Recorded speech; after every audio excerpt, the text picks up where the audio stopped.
Welcome this afternoon to a session on Bhagavad Gita and whether it's relevant today. On behalf of Singapore Gujarati Society and all the societies that are supporting this event this afternoon, a very warm welcome. At this stage, I want to introduce to you the two authors for the book that we are going to be discussing today, Rahul Singh and Galina Kogut. A little bit of background on each one of them. Galina is a researcher with National Institute of Education, and she has a PhD from NTU Singapore.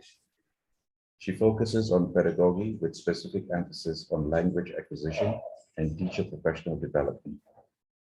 Born in Ukraine, Galina has widely researched and taught Western psychology and Eastern philosophy.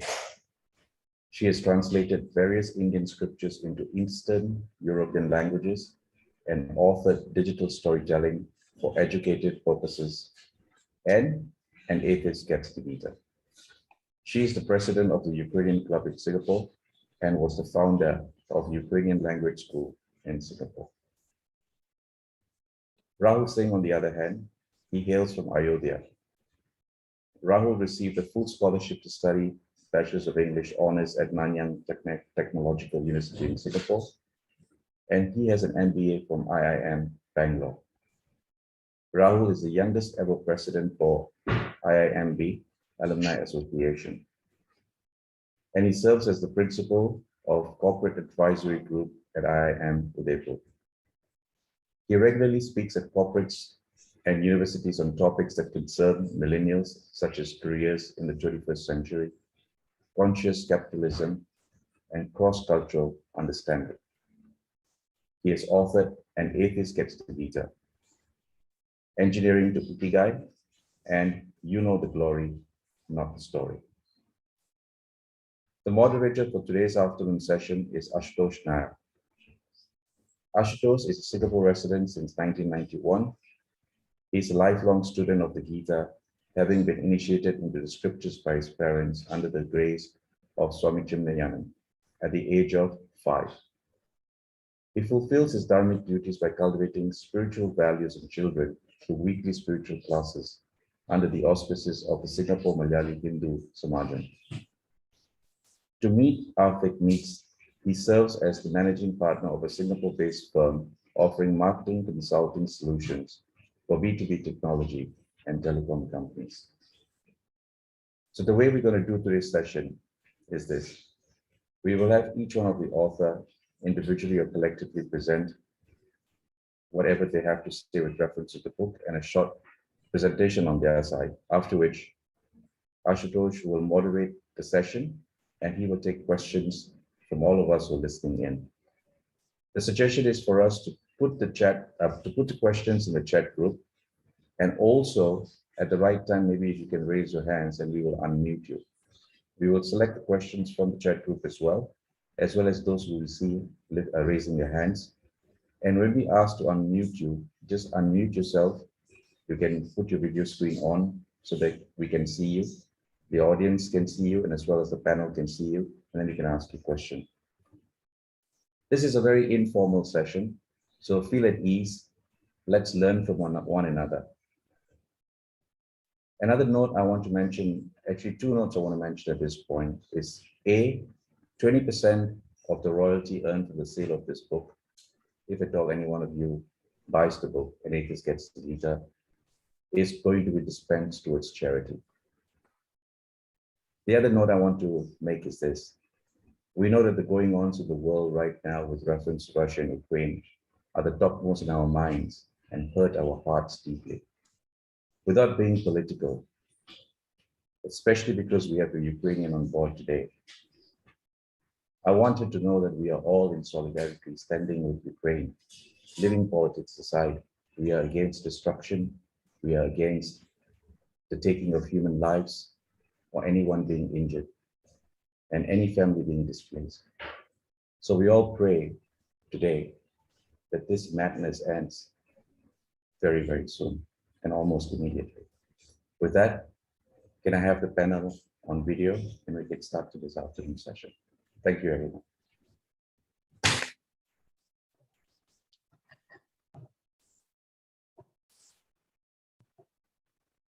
Good afternoon, everyone, again.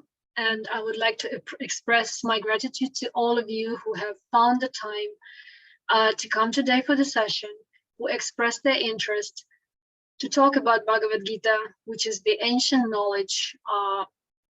We know it is the ancient knowledge of India, but I would want to believe it that we who are not Indians also have the right to sort of like claim a little bit of it and be able to be in touch with it and get the wisdom which is written there for ourselves. As it is, souls don't have, humans there. We are all different, but we are all the same in a way that we smile in the same way. We express our sadness in the same way. So the Gita, which was spoken by Krishna to Arjuna, has been, has been passed over through generation to generation, first in a spoken form, then as Kali Yuga progressed, it had to be written. So we do have this book of Bhagavad Gita, which is very precious, especially to me. I have my own personal story with Bhagavad Gita, which I had to, spending my formative years in the totalitarian country, something like North Korea in the USSR. I got hold of the Bhagavad Gita and I have my personal story about it, and it was always relevant to me. But then I realized it's not only relevant to like Arjun and the Pandavas. It's not only relevant to Indians. It can be relevant to any human being on the world, because the knowledge which is embedded there, which is described there, the knowledge which Arjuna is asking and which Krishna is imparting, which Krishna is giving to him, is applicable. And I know what I'm saying, because mere liye Gita to sirf parna nahi hai, karna zarurat hai. We should look at the circumstances. Even though Gita was spoken by Krishna to Arjuna, I'm not good with numbers, 3,000 over years ago, when the Kali Yuga started.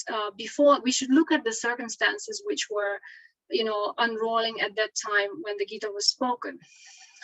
There was a huge war where cousins, brothers were supposed to, and relatives were supposed to kill each other. And we have Arjuna, who is a warrior, who was supposed to go out and fight with his family, literally his family. And that was a huge battle, not only on the battlefield, but there was a huge battle in his, in his mind. There was a huge battle within himself, and there was a lot of confusion as to what to do, because everybody would understand that fighting with your own family, even you're a fighter, you're fighting with the enemy. Yeah, it makes it more difficult that you have to fight with your own kinsmen. So Arjuna was totally confused, and he went to Krishna with the open and receptive mind, and he was ready to listen from Krishna. And Krishna was kind enough, because Arjuna was his dear friend, Krishna was kind enough to tell him and try to resolve all his confusion. So that was spoken before the huge battle. However, whatever is spoken for Krishna, from Krishna to Arjuna, the knowledge which he has spoken, don't we all have our battles in our life? We wake up in the morning and we know that there are certain things which we need to do, and they're not always pleasant, and there is a lot of clashing. There's a lot of clashing of roles. There is a lot of tough decisions we have to make. So we do have to go through the battles in our lives, whether it's every week or a few times a day. We all have to go through that. And to me personally, and I think to many of you and many people around the world, it is also so. So to me, I find that Gita is relevant because, in a way, that it explains how a jiva, maybe Rahul, you just go to the next one.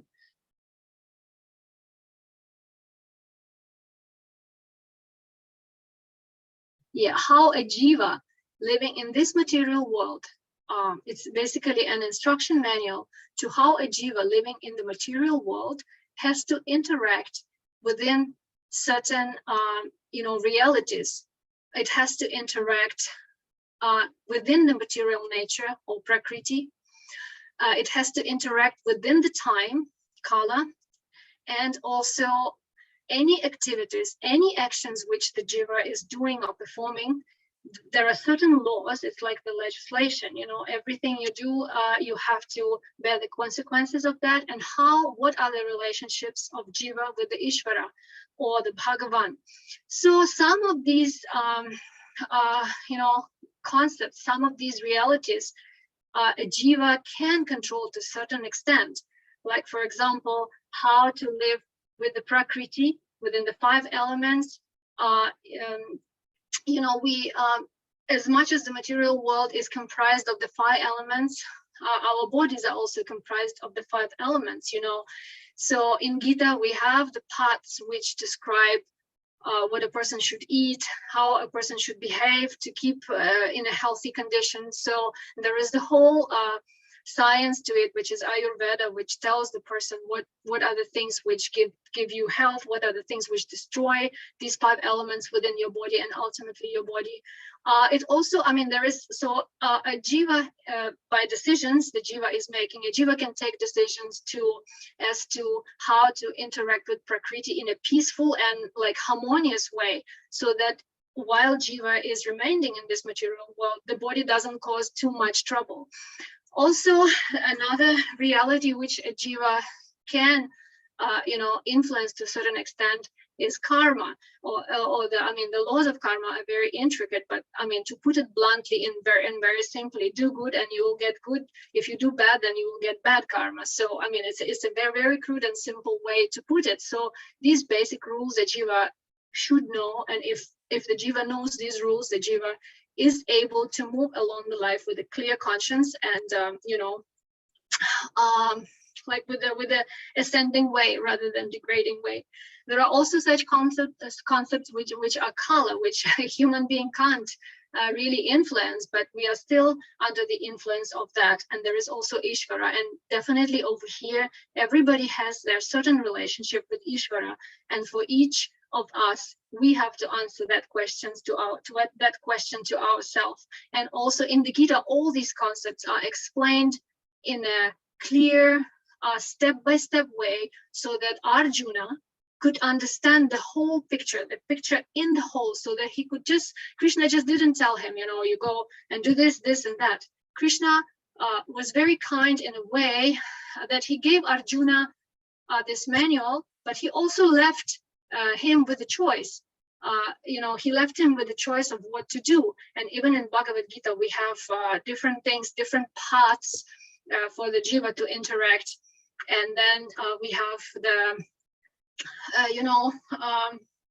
presentation, like if you do this, you will reach this objective. If you do this, if you follow this method, it's like in research, you will reach this objective. If you follow this method, you will do this objective. Yeah, so this is all written in Bhagavad Gita. So maybe Rahul, you can go to the next one. So definitely all this is spoken by Krishna to Arjuna, and then which we can also benefit on and tap on the knowledge which is written in the books. We have this knowledge in the form of a book now, because for me, like, you have to memorize so many things, right? Our memories are not so good, so we have to have it as a book. So obviously, jiva is like our natural propensity, our natural state is to be happy. I've never met a person who would just say, okay, unless somebody is depressed, in a normal state of mind, I'll never met a person who would say, I don't want to be happy. It's like, it's crazy. Why do you need happiness and all that? We've never met anyone like that. I've never, at least me personally, never met. So what is happiness? There is a very interesting and clear, if you read Gita attentively, you could see that happiness, in all the explanation Krishna gives to Arjuna, happiness is attainment minus desire. What does it mean? We always want something. it's a nature of the soul. It's a nature of a jiva. It's a nature of a human. Us being in these bodies, it's a nature to want something. We can't change that. We always want to want something. We want to have something. We want to feel something. There is always that desire, and there is always a way through which we try to attain those desires. There is attainment. For example, if we have what does it mean? You know, like if we set our desire, for example. Like if I'm there going to take an exam, for example, if let's say if I set my goal, let's say at B, and I got B, I'm happy. Yeah. If I set my mind on on B, but then I got C, then I get very unhappy.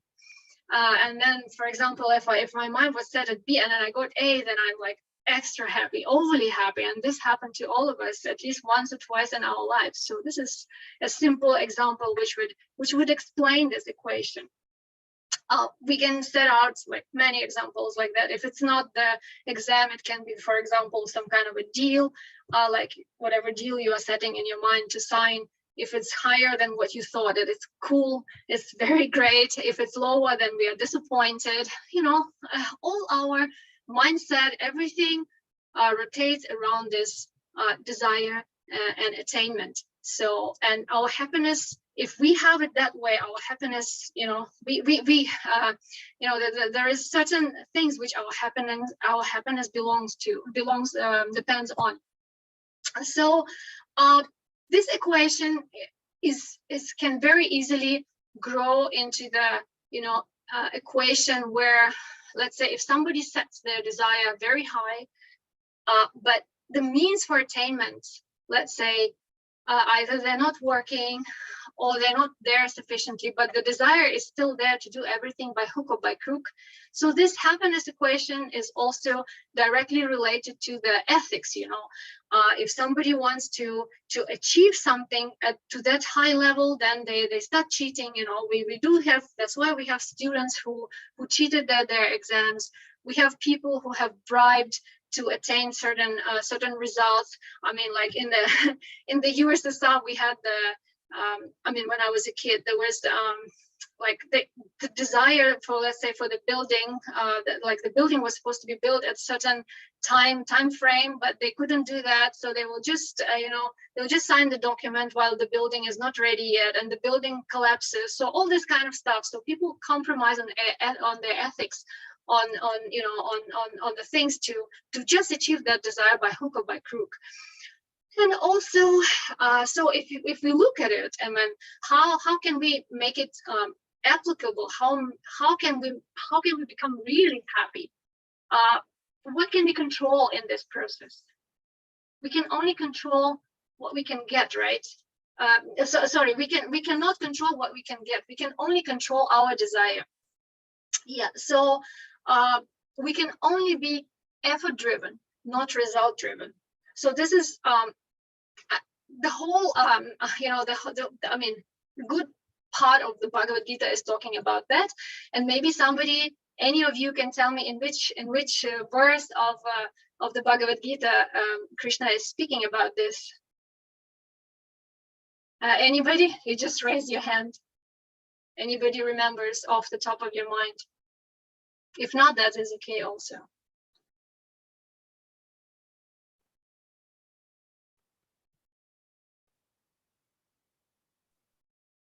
I don't see. Yeah,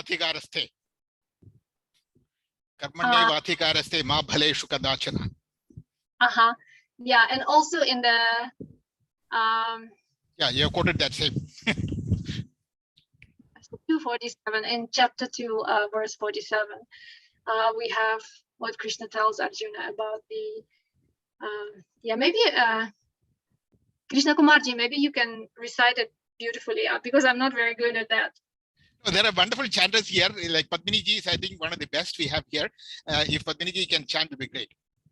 Okay, maybe somebody, yeah, please, could you just do that for us? Yeah, Padmini ji, I think she's here, right? Could you just, why don't you do it yourself? You yourself can chant, right? So why don't you do it yourself?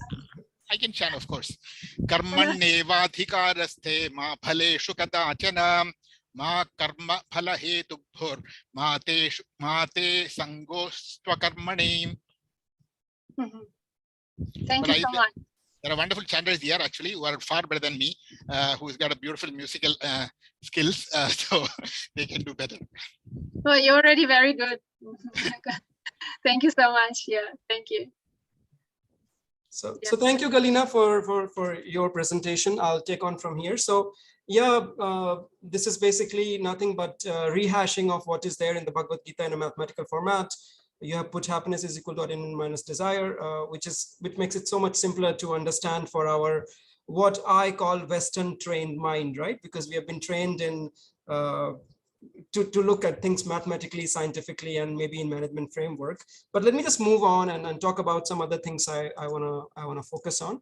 Let's talk about the karma equation. Again, this equation looks daunting, but it is actually quite simple. So what this karma equation says is, let me give an analogy. It says your wealth today is equal to your wealth yesterday minus whatever you spend plus whatever salary you got. So I'll repeat. The wealth you have today is equal to the wealth you had yesterday and the amount of salary you added to it minus whatever you spent. Very simple, right? So the same applies to karma as well. So what we say, when you do good, then good will happen to you. When you do bad, bad will happen to you. That's correct, but let's have a slightly more nuanced understanding of what karma talks about. So it says sanchit karma. Sanchit means collected, whatever you have collected so far. Your sanchit karma today in this lifetime is equal to whatever your sanchit karma was up to the previous lifetime minus whatever is prarabdha, which is basically your destiny, plus the kriyaman karma, which is basically the karma that you create every day, every moment, every second through your kriyas. Typically, you cannot do kriya without having karma associated to it. There are ways in which you can get about it, go around it, and I can touch upon it a little bit. So any activity that you do in general will have a karma associated to it, whether good or bad, that's a different question, but some consequence it will have associated to it. Why?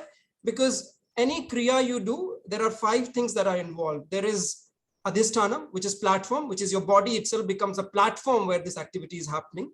Then you have karnam. Karnam is like, we have this Hindi or Sanskrit word upkaran, which is instrument. So in our body, we have this 5 working senses and 5 perception senses. This eye, nose, tongue, this is perception, and then your hand, leg, and others are your working senses. So you have those karnam. So you have adhisthanam, you have karnam, you have chestha. Chestha is endeavor. Endeavor is endeavor to do something. So that is also there. And you have the divine will, the Davic will. Plus, you have the karta. So let me just repeat. So you have adhisthanam, you have karnam, you have chestha, you have divine, and you have the karta. Out of this, what can you remove? Can you remove adhisthanam? Can you remove your body from an action? You can't. Can you remove your working senses or your perception senses? You can't. Can you remove your endeavor? If you remove your endeavor, there is no activity. So you can't remove that either. Can you remove the divine will? You can't. Then the important thing is karta. Karta is the doer. Who is the doer? So this is the only thing which you can potentially remove. You can potentially remove this egoistic sense of you being the doer. And when you remove that sense, then the activities that you do not have a consequence. Very easy to say, very difficult to follow. It's very easy to say, okay, I'm removing myself from the consequences of what I'm doing. I do not consider myself to be the doer, and I'm just a nimit mat, or I'm just an instrument. Easy to say, easy to understand intellectually, very difficult to follow in practice. So let me come back to the equation. So what it says is that your total karma today is equal to total karma yesterday minus the destiny plus whatever else you have added in this lifetime. Why is it important? A lot of us in this session today are business people.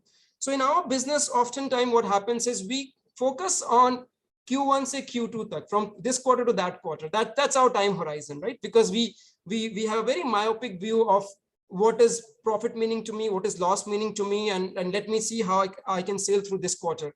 We forget there is a prarabdha as well, there is a destiny as well, there is a long-term view of things as well. Just like when we are doing our activities, some things are instant karma and some things will come over lifetime as destiny. So even when we are pursuing our business, we need to always have that long-term perspective in mind that, hey, I should not be pursuing this just because I want short benefits, because sooner or later karma will catch up with you. Individual karma catches up with you, but also corporates also have karma. Corporates also have a purpose behind why they exist. And if you're not true to that purpose, then sooner or later your prarabdha will catch up to you. It could be good, it could be bad. So if your corporate, whatever corporation or whatever business you are doing, if it has some meaningful thing that it does for society, then yes, sooner or later you will get the outcome of it. But on the other hand, if you're shortchanging and if you're going for short-term profits, sooner or later people will come to know, and then you do have to face the music. So that's one thing I want you to take away from this slide. And then let me move on to something which might be relevant to us, because the topic is the Bhagavad Gita relevant today?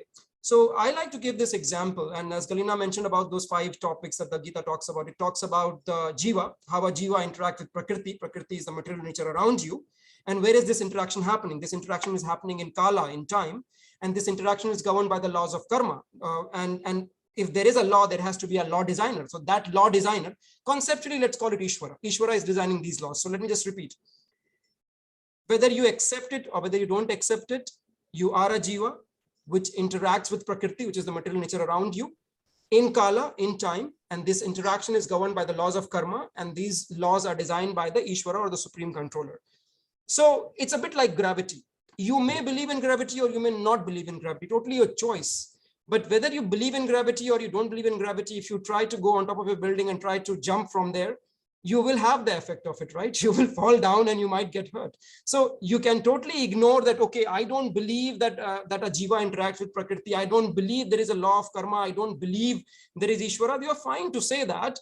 But then just because you say that doesn't mean that becomes the reality. Those laws will apply regardless. And that is why I say that the Bhagavad Gita is relevant, both at a very macro level. We are right now in that philosophical discussion, but even at a micro level, when you are going to office, when you are doing your business, when you are as a student, in all those circumstances, the Bhagavad Gita is very, very, very relevant. Now, let me focus on the business aspect of the Bhagavad Gita. So there is something called dharmic capitalism or conscious capitalism. Again, dharma is a very in fact, the first word in the Bhagavad Gita is dharma kshetra. It starts with that word dharma. So dharma again is a very misunderstood word. It doesn't mean religion to begin with. Dharma means, essentially it means the innate nature of something. In fact, the Mahabharata itself gives the definition of dharma. It says dharmam dharnat itehu. That means one that holds is dharma. Any activity or anything that holds what? Holds the creation, holds the universe, that is dharma. Anything that goes against it is adharma. How do you know what is going against, what is not, what is going in favor? Everything has, whether it's jada or chetan, whether it's conscious or not conscious, has an innate nature to it. For example, the innate nature of fire is to burn. The innate nature of water is to wet. If water were to start burning and if fire were to start wetting, then that's adharma, because that's not its innate nature. You can take anything away from fire, but its propensity to burn. Similarly, on the jiva level, and more particularly on the human jiva level, you also have your dharma. Your dharma is still the same. Your dharma is to hold the creation. But as like in this movie, Spider-Man, they say, with great powers comes great responsibilities. So a deer or a tiger or a frog or a plant, they have limited ability to influence the environment around them. But we as humans, we have great abilities to both destroy or create or sustain the environment around us. That's why we need to use our discretion. We need to know what our dharma is. So again, even at our level, the dharma is the same. Dharma is sustaining the creation, but it gets a bit murky because we are always pulled apart from various kind of dharmas, and we can go a little bit deeper about that. But for the purpose of this slide, what I want to say is that there is a right way of doing business and there is a wrong way of doing business. So you could still be doing, let's say, you're just chasing profit and without any regards to either the planet or the people. You are chasing profit and in your quest for chasing profit, you're destroying the planet and you're squeezing the people. Now that kind of profit generation would be adharmic according to our shastras. So how do you solve for this? So, you need to solve for creating profit in your business, in your life, as individuals, as corporates, without damaging the planet and without squeezing the people. That is what is called conscious capitalism. That is what is called dharmic capitalism. That is what is called a business with a purpose. So I talked about purpose, right? So your purpose needs to take care of not just profit, but also planet and people. Why? I mean, ultimately, the bottom line is why. I mean, if I'm a hardcore businessman, I would say, okay, I don't believe in all this. I only want to look at my bottom line. So even if you're only looking at your bottom line, let's look at the examples I've put it here. In 2013, the Harvard Business Review showed that companies which follow conscious capitalism are 10 times better than their peers. Okay, 10 times. And then there was a study by Nielsen which says that 43% of the global consumers are willing to pay more for product and services that have a cause, that have a purpose behind what they are doing. And unfortunately, you know, a lot of corporates don't have a purpose. They only have one purpose: to sell you things that you don't need at a price that you can't afford, using a bank loan that you don't want. So is that the purpose of your business? You need to think about it. If that's the purpose of your business, then it is not according to the dharmic way of doing business. And where are we getting all these principles of what is dharmic and what is not dharmic? From the Gita, from the Upanishads, from the Vedas. Okay, carrying on. Conscious brands who knew what they were doing, brands which had a purpose. Over the last 10 years, they had more than 10 times the return as compared to S&P 500, which is the top 500 companies in the world, which had 122% return, which means they were slightly better than doubling your money in 10 years. Whereas company in this book, which was a best-selling book, Good to Great, those had only tripled your wealth. So again, there is a business case for you to be conscious. There is a business case for you to lead your business in accordance with the dharmic principle which are mentioned in the Bhagavad Gita. So these are not just concepts which are very philosophical and have no practical implication at all. These are very practical concepts. And again, we can go deeper into it. But I want to leave you with this thought that, you know, when we talk about in India, we particularly are very apologetic about making money. And I would say that making money in itself is not bad. It is a bit like knife. If a knife is it depends on who is using. If it's in the hand of a thief, he's going to kill. But if it's in the hand of a surgeon, he's going to save, or she is going to save. So similarly, in our Shastras, we talk about the Purusharth, the Artha, Kama, Dharma, Moksha. One of the Purusharth is actually Artha. You cannot take Artha away. There, Purush is human and Artha is meaning. The meaning of human endeavor, one of those pillars is Artha. So there is nothing wrong in creating wealth. The only thing you need to remember is that you need to create that wealth in a dharmic way, in the principles according to what is mentioned in the Bhagavad Gita and other such books. So with that, I will take a pause here. And I will give it to Ashutosh ji, who is the moderator for the session. If you have any questions based on what we have discussed so far, you can put it in the chat. Ashutosh ji will come to you. You can voice your question and we will take those questions. But for now, I will pass it back to Ashutosh ji and I'll stop this presentation. All right. Hari Om, everyone. I hope my audio is clear. And thank you, Galina ji and Rahul ji. Thank you all once again for joining this session. So we'll now take some questions from you all, but just some house rules to get us started. Please use that raise hands function in Zoom if you have a question. When called upon, please turn on your video, unmute and identify yourself. After you've asked your question, please go back on mute just to avoid the background noise. Do keep your questions short and relevant as far as possible to the topic today. And of course, in the true spirit of inquiry, the presenters will try to answer your questions to the best of their knowledge and experience. But in order to give the maximum chance to everyone here, please avoid multiple questions in one and follow up and cross questions. You are more than welcome to follow up with the presenters directly over email after this session. And finally, just to be mindful to avoid questions that could impinge on any racial, religious, linguistic, or political sentiments. So we get the ball rolling then, and I'll get the ball rolling with one question, and that is about the title of the book. It's very intriguing indeed, isn't it? It's about how an atheist gets the Gita. So who is this atheist that gets the Gita? And how do you reconcile something like atheism with a scripture like the Gita? Thank you, Ashutosh, for that question. That's That's an interesting question. And that is basically, in some sense, my entire journey up to this point. And in some sense, Galina's entire journey up to this point. Our two journeys are very independent.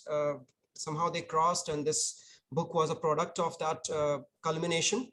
But before we even ask that or answer that question, who is that atheist that is getting the Bhagavad Gita, which is quote unquote religious book? So what is this atheist doing with that religious book? We need to look at this term atheist a bit deeper. So when we say atheist, the word atheist itself comes from the Greek word atheos. So a means without, and theos means God. Theos is literally God in Greece, in Greek language.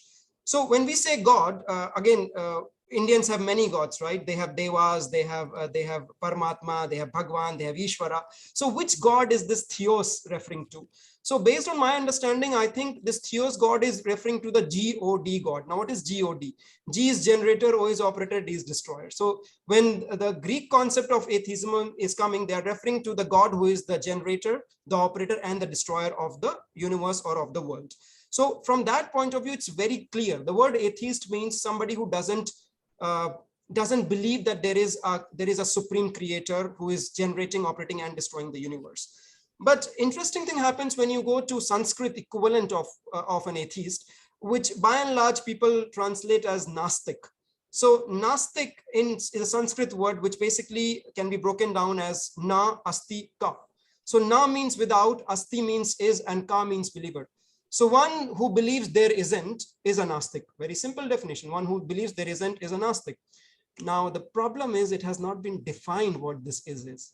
Now that is where you need to look at it a bit deeper. So there are various ways in which we can resolve this. So one of the fundamental definitions that is used by a lot of schools of Hinduism, whether they are Vaisheshiki or whether they are Vedanta or whether they're Mimamsa or whether they are Vedanta, all of these schools to a larger or a lesser extent in some way or form may I'm using the word may rely on the Manu Smriti definition of who is an Astik, where Manu Smriti clearly says Nastiko Vedic. So it says Nastika Vedo Nindika. That means somebody who doesn't, somebody who criticizes the Veda is a Nastik.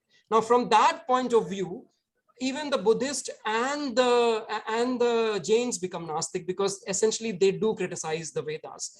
But that is one way of looking at it. But let's look at it more etymologically. What does Nastik mean? So one of the greatest grammarians in Sanskrit is Panini. So Panini in his Ashtadhyayi, he explains what Nastik is. And even when you read that Ashtadhyayi, which is 4.4.60, that's the exact sutra that I'm quoting. Even after you read that, you will not understand what it means because these are sutras. Sutra is like a formula, like F is equal to MA, Newton's equation. Now, if you don't know what F is, if you don't know what M is, if you don't know what A is, you will not know what F is equal to MA means. So after sutra, you need to have a vritti. Vritti is an explanation to the sutra, and then you have a tika or a tippani, which is an explanation to the explanation and an explanation to the explanation to the explanation. So there are multiple level of explanations that go on. So let me just stick to vritti. So there is a vritti which comes from Kashi. Kashi is Banaras, and because it comes from Kashi, Banaras, it's called Kashika. That means a commentary that is coming from Kashi, Banaras in India. So this commentary on the Panini's Ashtadhyayi says that according to this commentary, what it says is that anybody who doesn't believe in a hereafter or an afterlife is a Nastik. Now, if you look at this definition, then the Jains and the Buddhists per se are not Nastik, because in Jainism, they per se do not believe in a creator God. They believe that the laws of karma are self-sustaining and they do not need an operator for those laws to sustain, but they believe in soul which goes from one jiva form to another jiva form, but they do not believe that there is a creator that is needed to sustain these laws. So they do believe in something that transcends death. So from that point of view, they are also Astik. Now, in terms of, as far as Buddhism is concerned, in Buddhism, they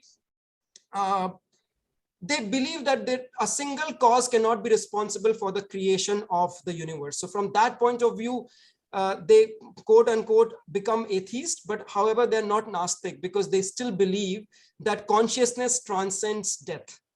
So we are getting a bit technical about what an atheist, what a Gnostic means, but I'm just trying to say here is that this word Gnostic or this word atheist itself is very potent. You know, there are a lot of people who have done a lot of research on this. As far as I am concerned, I would not say that Buddhist and Jains you can call them atheist because they do not believe in that theos God per se, but you can't call them Gnostic. Now, coming directly to your question, who is this Gnostic who is getting this Bhagavad Gita? By and large, this Gnostic who is getting this Bhagavad Gita is a modern Western educated person who could be living anywhere in the world, could be living in Singapore, could be living in India, could be living in Japan, could be living in Europe, could be living in America. By and large, our modern education system is very Eurocentric, in which you learn about mathematics, in which you learn about science, and you have a very mathematical, logical way of looking at things. You set up some management frameworks within which you argue things. And sometimes when you are looking at things in this fashion, you may, and that is also an error, because in my book, I also talk about the Shat Pramad, the 6 ways of proving something. But that aside, what I'm saying is that very often when you are Western educated, you may live in this fallacy that there is nothing of essence, nothing of value in this book, in these scriptures, particularly the Bhagavad Gita. And from that point of view, you become what I would say is a non-believer who doesn't believe in something that goes beyond the material world, so as to say. So my own journey was a bit like that. When I was studying in India in schools, I was totally convinced that I am a bunch of chemicals embagged in this membrane called skin, and some chemical reactions are happening in my brain, which give me this idea of consciousness. And when I die, that ends. That was my understanding. That is how I was taught.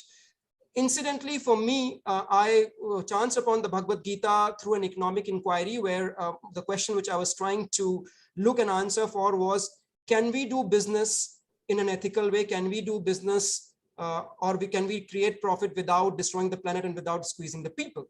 So through that query, through that quest, I chanced upon the Bhagavad Gita, and I read the Bhagavad Gita. I realized not only it answers that question, but it answers many more questions about how do you interact with people. There are various people have various kind of demeanor, and it talks about the 3 gunas, the Rajas, Tamas, and the Sattva. So depending on varying degree of what you have of this combination, you behave in a particular way. So the way you will talk to, let's say, Putin would be very different in the way you will talk to, let's say, Gandhi, because these are 2 fundamentally different kind of people.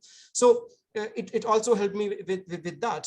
So that was my understanding of who an atheist is, what kind of person is reading this book in particular, or what kind of who is the protagonist of this book.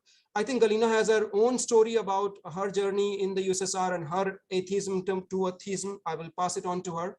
And then I think Catherine has a question. So we'll go to her question after Galina has finished her discussion about atheism and her journey. Yeah, thank you, Rahul. Just to get another dimension to this atheism thing, which, as you have understood, and from what Rahul has just explained, it's not a one asset. It's not a linear kind of a concept. It's multiple assets to it, because there are different ways, of how different prisms of how the world is seen and what is atheism.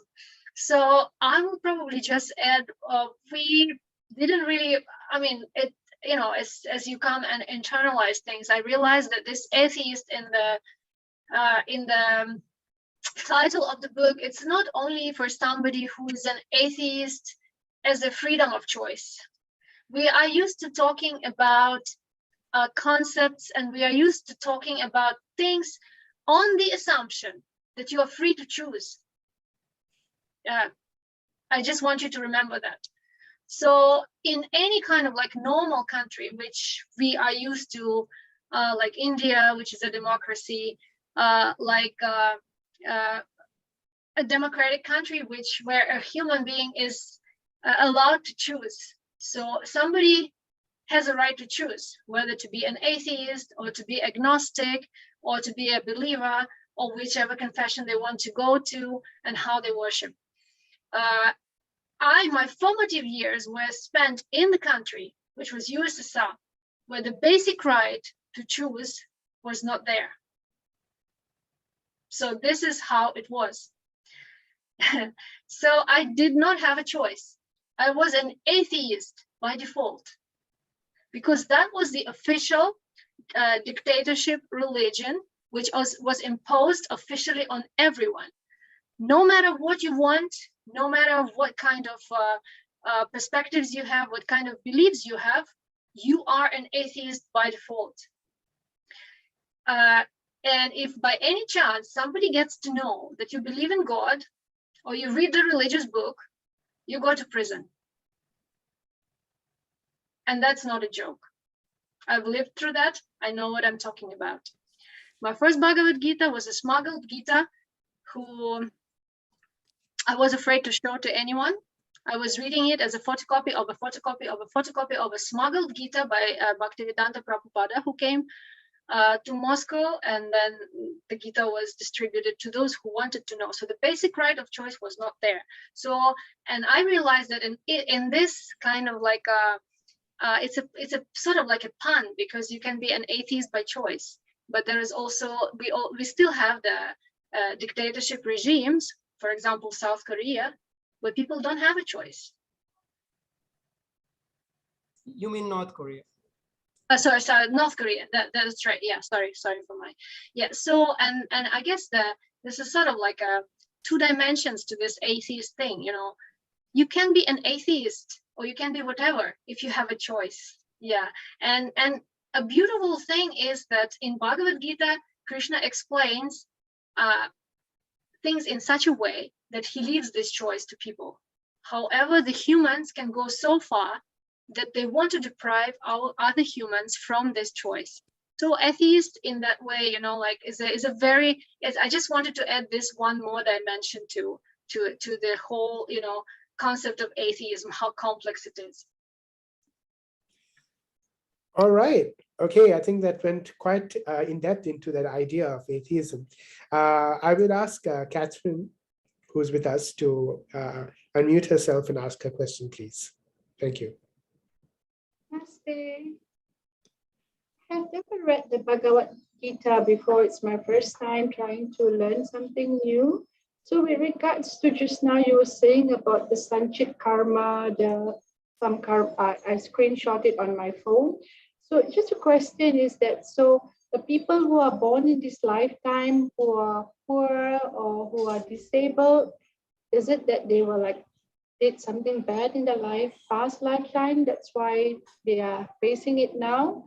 And if it's so, is it wrong for us to help them in any way? Are we interfering in their karma in this lifetime? Yeah. So Catherine, that's a very good question. And a lot of people, not just who are beginning to read the Bhagavad Gita and may not have been brought up in the Indian tradition, but also a lot of Indians have this misconception. So see, let me begin with explaining what that equation actually means. So in the Bhagavad Gita, you will go nowhere if you don't accept the concept of soul. So it's a fundamental axiom, and there is, I would not even call it axiom. I can show you and prove you in ways that soul exists, but let's just assume for now soul exists, and soul goes from one body to the next body. The next body could be a human body, or could be a body of a tiger, or could be a body of a bear, or could be a body of a plant. Let's just assume that. According to our scriptures, there are actually 8.6 million kinds of bodies that you can get into. So this soul going from one body to next body, it's a fundamental assumption. Now, what determines which body you get? So let's just begin from the very beginning. The soul must have come from somewhere, right? It just doesn't land up into this material world. So it comes from a spiritual world. That's what the Gita says. So when the soul comes from the spiritual world, at that time, it's Sanchit karma. Its total karma is zero. It's actually zero because you have not yet come into the material world. When can you get out of the system? You can get out of the system when your karma is back to zero. But the problem is that any activity you do, you will have karma. So it's the rule of the game is very simple. Getting out of the system is called moksha. So you can get, or nirvana, if you're more familiar with that word. So anything you do will create karma. So now coming back to your initial question, some people who are disabled, some people who are unfortunate, some people who are poor, why are they poor in this life? So, you know, the analogy I would like to give you is, let's say there is a bottle, you can say there is a jar, okay, and on the bottom of the jar there is a tap. and you are putting something on you're putting oil on top of the jar, and then you open the tap on the bottom and water comes out, and you're like wondering, I'm putting oil on top, why is the water coming out from the bottom? That's because this jar, what you're putting on top is what you're putting right now. That is what I was calling kriyaman karma. That is a bit like salary. That is what you're putting now. What you're taking out is what you have accumulated over many lifetimes. So it's like wealth you have accumulated is not just a function of whatever salary you earned yesterday. It's something which has been carried on for a long time. So as I said, some of the karma is due immediately, some of the karma is due as destiny. So if somebody is born blind, then yes, it is their prarabdha, it is their destiny that they are born that way. However, when you go and help them, you are not interfering in their karma. You are only responsible for your karma. You are by helping them, you are actually getting good karma. So let not that person's state, whatever that is a result of their karma. You trying to help or showing sympathy or empathy to them is your karma, and actually you only have control on your karma. So by all means, go and help those people who need that help. And just because somebody is very rich, very well off in this lifetime, doesn't mean they are the most righteous person in this lifetime. We have so many examples of that, right? We have like so many world leaders who have all the wealth in the world, who have all the power in the world, but they are not doing the right thing. So you're wondering, okay, how come this guy is so bad and he's not getting any consequence? How do you know? I mean, the consequence would be coming 50 lifetimes later. So you don't know when that consequence is coming to you. And also, some of us like to believe it's like law of physics. Every action has an equal and opposite reaction. No, it doesn't say it has equal and opposite reaction. There is some reaction, but we don't know what that reaction is. In fact, the Bhagavad Gita itself says that the laws of karma are very intricate. What you need to know, though, on a macro level is that any activity that you do has a consequence. And the only and this is how samsara is basically the cycle of life and death. It continues. So in that same context, Catherine, you must have heard that when you do good karma, then you get good. When you do bad karma, then you get bad, which is correct. But the thing here is that whether you do good karma or you do bad karma, you have to come back to take another life form, probably to come back in another life form to taste the fruit of that karma. So this goes on indefinitely unless you do your karma or you do your kriya, not karma, kriya, you do your activities in such a way that you do not have any selfish desire attached to it. So you do your activity as a duty. When you do it in that mindset, then you do not have any consequence attached to that karma, and this is what we call nishkam karma. I am not sure if I answered your question, but let me know if you need another explanation. Okay. All right. I think we'll move on to the next question. Indeed, the river or the depth of karma runs deep, as the Bhagavad Gita itself says, Gahanat karma nagatihi. I will now take a question. We'll take a question from Manish ji. Manish, if you could please unmute yourself and if possible, turn on your video so we can see you. The authors will appreciate that very much. Thank you. Yeah, hi, thanks for an excellent presentation. My question is, your approach to Gita atheism is quite central to your approach to Gita. And you have explained that a bit, especially Galina, who has the Soviet background and so on and so forth. However, here is the thing. The Gita is a message delivered in the battlefield by the God incarnate himself.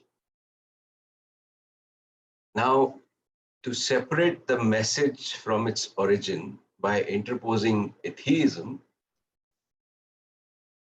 would you like to explain it from that angle? Yeah, sure. So maybe I'll take a first stab at that, then I'll pass it to Galina. So what I'm trying to say here is there are multiple, as I said, there is multiple reasons why what atheist means here.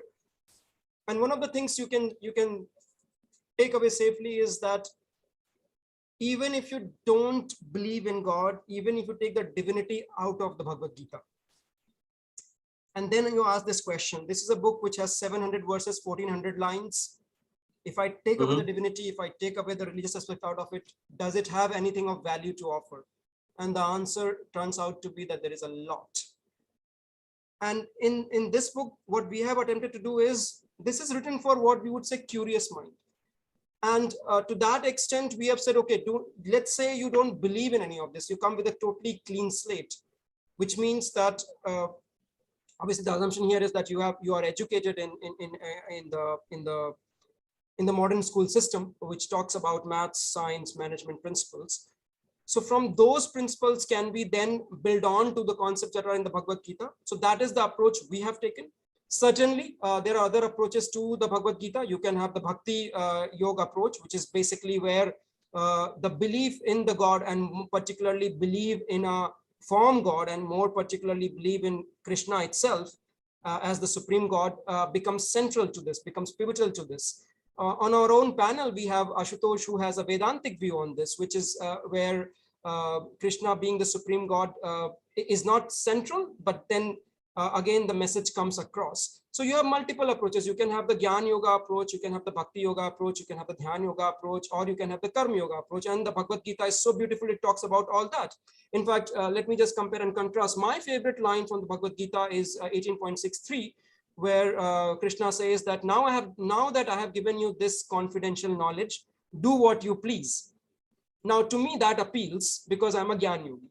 Whereas my co-author Galina, I would say, is a Bhakti Yogi. To her, the same chapter, 3 verses down, 18.66 appeals, which says that forget all dharma and surrender unto me. So Bhagavad Gita is very potent. Depending on what approach you take, it answers you in that way. So my approach here has been written for people like myself. Who is myself? People who have been educated in top universities around the world and may still not know what their purpose in life is, may still be struggling to find what happiness means to them in their life. And see, Arjuna was in that situation. He was the most proficient archer, trained by the best teachers, equivalent to what I like to say, maybe 3 or 4 PhDs in current equivalents, yet lost about what his purpose in life is. And then Krishna comes and tells him what he should be doing, what his purpose in life should be. So what changes in those 1400 lines, which is hardly 75 minutes to 90 minutes conversation? What changes is that the same Arjuna, who did not know his purpose in life, after hearing from Krishna, who I like to call the world's first motivational speaker, now understands his purpose. So my take on this book, An Atheist Get the Gita, is it is written for those people who are highly educated in some sense, but still may lack a sense of direction, lack a sense of purpose in their life. So with that approach, this book is written. Certainly, this is not the only approach. Certainly, this is not an approach that may be applicable to everybody. I'll pass it on to Galina now. Yeah, thank you, Rahul. So to me, it's probably to just add a little bit more to the perspective which I've already been talking about the atheism, the official atheism of the country. So everybody was officially atheist there, but it doesn't mean that everyone was an atheist. Like, for example, my parents, my grandparents, grand-grandparents, they were firm believers. So the country is historically the official, before the invasion, I mean, it's complicated. I don't want to go into that. Before the USSR came, and there was the overturn of power in Russia before the Russian invasion. It's a Christian, traditionally Christian country. So Orthodox Ukrainian church, and all my ancestors were believers. But for some reason, I had to be born in the country where I couldn't exercise that. So, and Gita is a book, you know, we don't know who has what kind of mind. We can have people who go and do all the rituals, but still they don't have faith whatsoever. You know, there are different kind of, it's our inner self, it's our inner internalization, and it's our, these things are, we can only understand when we are honest to ourselves, right, with ourselves. So to me, my family has always been believers, and I was, as a child, I was looking for this question, like, who am I? Why am I here? What is there beyond the sky and the stars? So, and why the world is the way it is? Why do I have relationships with my particular parents, not anyone else? So and who created the world? So all these questions were coming into my mind, but because nobody could answer them, simply because, first of all, it's complicated questions. Even those people who are religious, they are not always able to answer these questions. And secondly, because all sort of knowledge of this kind was simply forbidden. And you are supposed to believe that life comes from matter and goes into matter. So if Bhaktivedanta Swami didn't bring that book to the USSR without thinking who is an atheist and who is not, then I would not have gotten it. And I don't know how my life would have gone. I had all kinds of problems which a normal human being goes through: teenage problems, school problems, problems with parents, problems with friends. And because of the Bhagavad Gita, because of this knowledge which I got, which I will always immensely be thankful to India and to the kind of knowledge which is there. Because of that, my point is that we don't know who's an atheist and who is not. Even for ourselves, we live with ourselves for multiple years, like 30, 40 years. Sometimes we don't know what we mean. Sometimes we don't know what we want.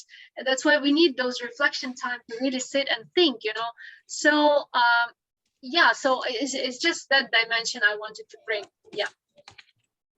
Thank you. Right.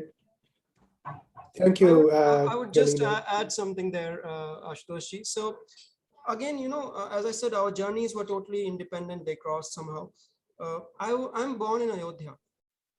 And yet, despite being born in Ayodhya, I never opened any scriptures whatsoever, including the Bhagavad Gita. I never opened it. Galina is officially born in an official atheist country. Yet she opened the Bhagavad Gita maybe decades before, or at least a decade before me, right? And we had our own journey. So you could be born in a theistic country at the center of what is considered to be the holiest of the holy places in India, and yet you may be totally oblivious to this knowledge. Or you could be born in another land which is totally officially an atheist country, and yet you may be inclined to get this knowledge. So how journeys go on is very complicated, very intricate, and a story in itself.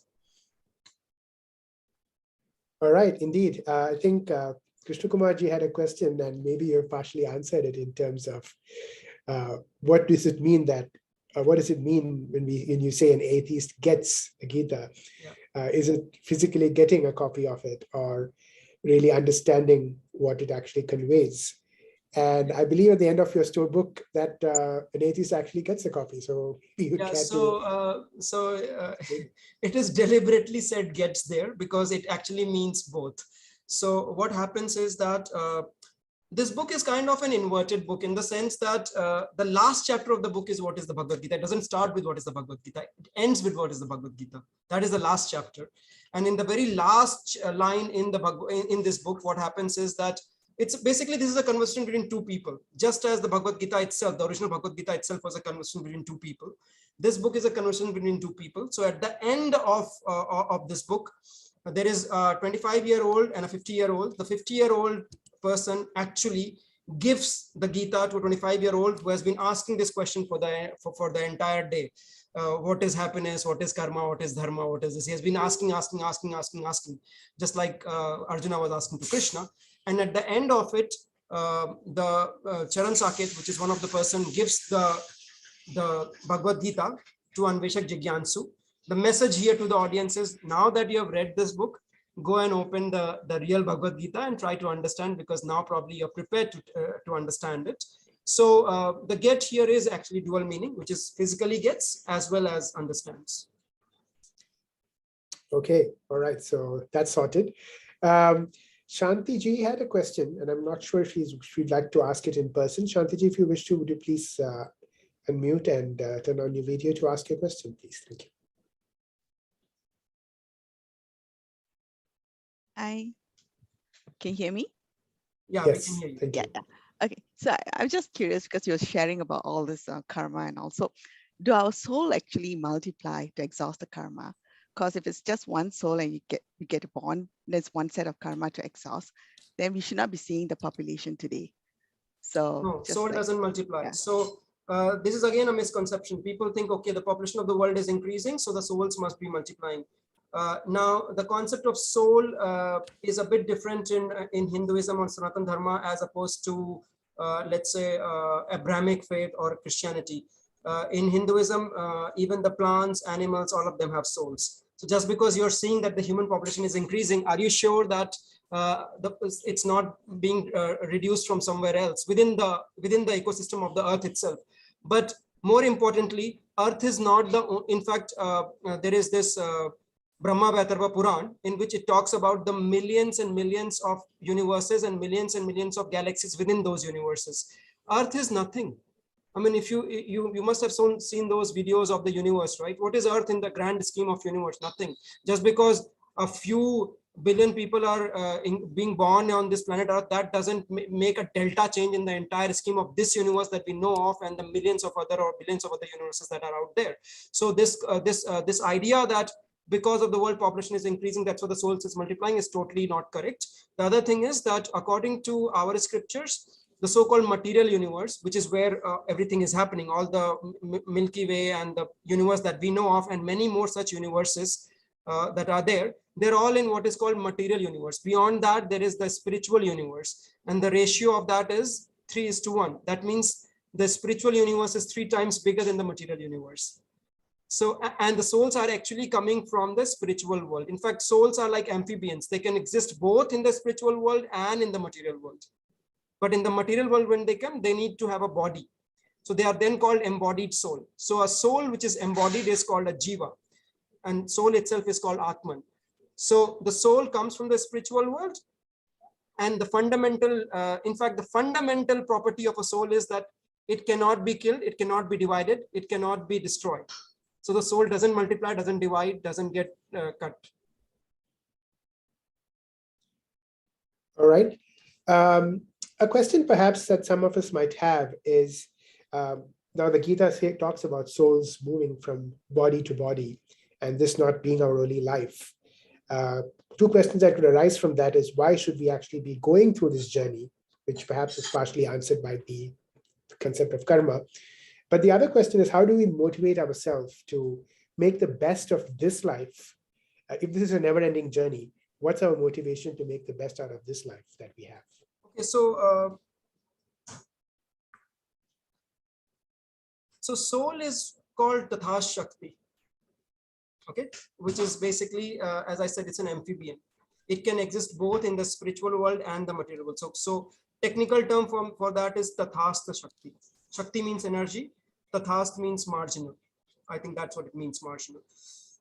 So why is it called marginal energy? Because it has the propensity to live in both the spiritual world and the material world.